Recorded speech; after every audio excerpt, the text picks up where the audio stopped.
I was at Tottenham against Arsenal yesterday. Martin, I have to say, got the tube, Green Park, change all the way out to Seven Sisters, and I walked from Seven Sisters station to the stadium. Tottenham High Road. Even I really wish I was safe enough to do that on a match day. You can't do it. Arsenal, Spurs, former player, no way. To walk? No way. To do that walk yesterday? No, absolutely no way is that safe for a former Arsenal player to do that. Even for the Arsenal fans, it's you walk the gauntlet when you walk down that high street, let me tell you. Well, I met many Tottenham fans on the way there, but they were all good-humoured and great, and many of them coming up telling me how much they love Mr. Simon Jordan, which was great to hear. But there was a mood of pessimism going into it. They looked as if they were going to watch Arsenal beat them. I've got to say, they had that. That was the mood going into it. I thought it was an incredible atmosphere, a real cauldron for those Arsenal players to go into. Yeah. I thought the way that Arsenal moved the ball, Jim, with an air of superiority, slickness, Zinchenko coming into midfield. I think the tactics for Conte, don't want to be too critical, but it just feels that system's too easy to play against. And Arsenal well-oiled in possession, out of possession. I thought that little triangle, not many people talking about that. The goalkeeper, of course, is in the headlines maybe for the wrong reasons today. I don't think it was anything of his fault, I will say, and on the line, Ramsdale. Why can't he celebrate when he wins a game of football? That triangle with him at the back and then the two central defenders in front, they're very young, Jim, but the performances are so mature. Though, I mean, I know Kane had a couple of chances, that was it really. They smothered him. And the way that Arsenal play their football, Zinchenko popping into midfield, this is a good time now to be an Arsenal fan, but they've won nothing yet. Everybody wanting to say that Arsenal have it's theirs to throw away. Not at all, Jim. Not at all, because it's Man City's title that they're hanging on to. And Arsenal have got to develop, have got to keep reaching out to improve and get better. And I see that they will. You're being careful with your words. Their name's on the trophy, isn't it? No, not at all. Not at all. It's too far to go in this season.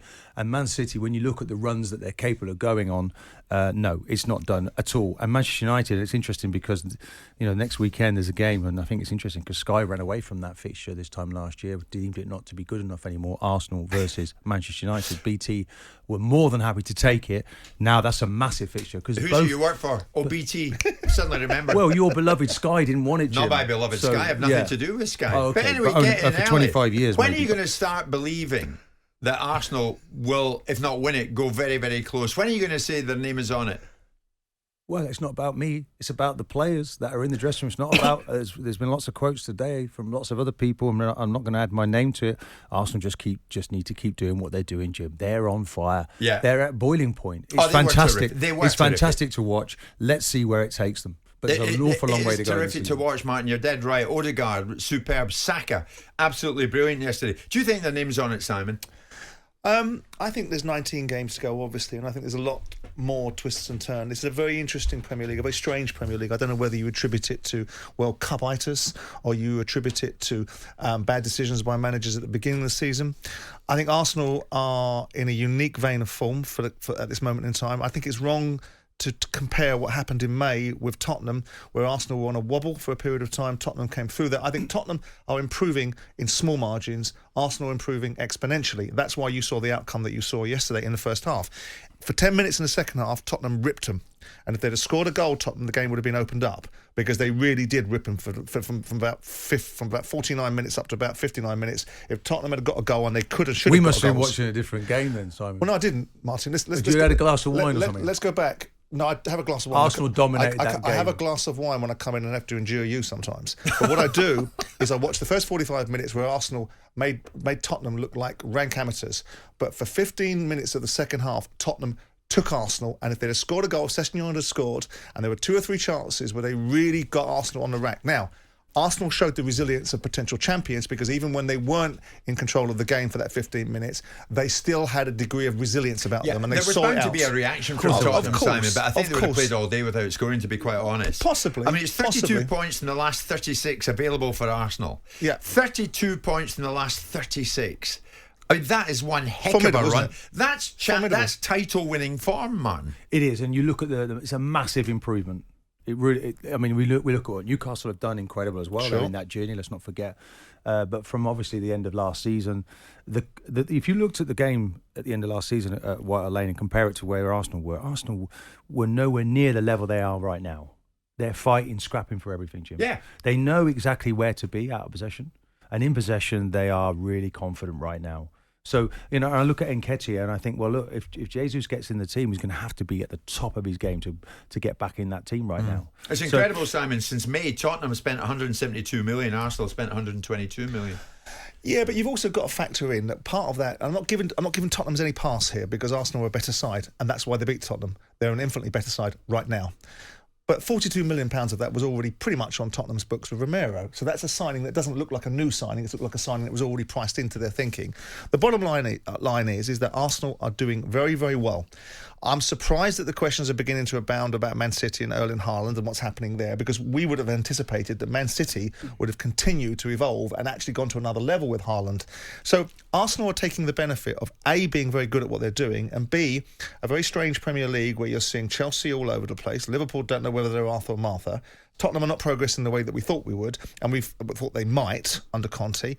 And, you're looking at a Manchester City side that seems to have some slight questions being asked of it. You saw an interview with Gundogan during the course of the week that you wouldn't have attributed to a Man City player, and then he's not playing on the Saturday. That might explain some of his comments. And you hear underneath the surface that there's something not quite right in Man City right now. But Arsenal, can they win this league? Absolutely, they can. I think City, Jim. I think they're just look. I think they'll find a way, City, to be better than they are right now. Well, they've got to, haven't they? Haaland is an outstanding player, but if you look at it, it's all geared to one player. Back before, it was very collective. You have a succession of players scoring. Gundogan was the top goal scorer just 2 seasons ago. Yeah. So they're coming to terms, aren't they, with changing with that collective way of attacking to almost geared to one player. And at the moment, that's not quite sitting well. I think it was evident afterwards, Martin, we're in the mix zone. For those what's the mix zone? That's when the zone that the media stand in, the players come through, and if they want to talk to the media, they do. If they don't, heads down, they just get through it. Apart from Kulusevski, not one Tottenham player that I could see decided to stop and chat. Kane head down out.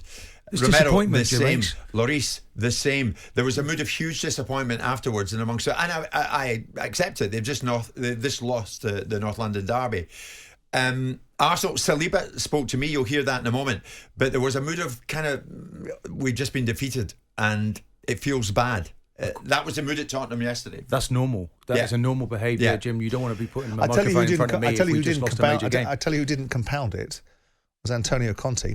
He gave a different interview to the media than most would have anticipated. There was no whining, no carping, no grating, no bitching and moaning, no underlying messages, no insidious implications of what he has and hasn't got or inferences. There was a Antonio Conte that was quite balanced, I thought. Sure. Well, it'd been difficult for him to have done that, wouldn't it, after criticising Arteta last time round for complaining about everything else. Do you think Ramsdale was innocent, an innocent party? I think he was. Totally innocent at the end. Do you look at Richarlison at the World Cup? The samba, the dancing, and the wrestling.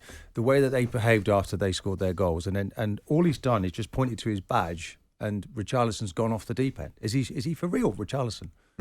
I don't believe that he did anything wrong, particularly in that celebration. Pointing at his badge to the Getting Tottenham barracked fans. by the fans. Pointing at his badge to the Tottenham fans. Most of the Tottenham fans have gone at that stage, Jim. They're all exiting. They're all exiting the stadium. I don't think he's gone too far. I didn't see him running. I think you're right, Jim. I don't think it's wise, but I don't think it gives one iota of excuse to that fan. Correct. Absolutely. I don't think it was wise. I mean, there is a football player on a pitch that's in a great position in every walk of his life, and if a bunch of strangers are barracking you, then you just have to get over it, don't you? Yeah. Probably don't give it back to him. It's not wise, and then walk over and pick your gloves so you're right in their face. But I don't think it gives Richarlison one iota of excuse for getting in his face, and it certainly doesn't give that moronic fan the same thing. Absolutely right. And you're right about that as well, Martin. Richarlison had nothing to do with it, so why get involved?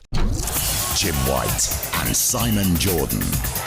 Monday to Friday mornings from 10 on AM, on DAB, via the talkSPORT app and on your smart speaker. talkSPORT.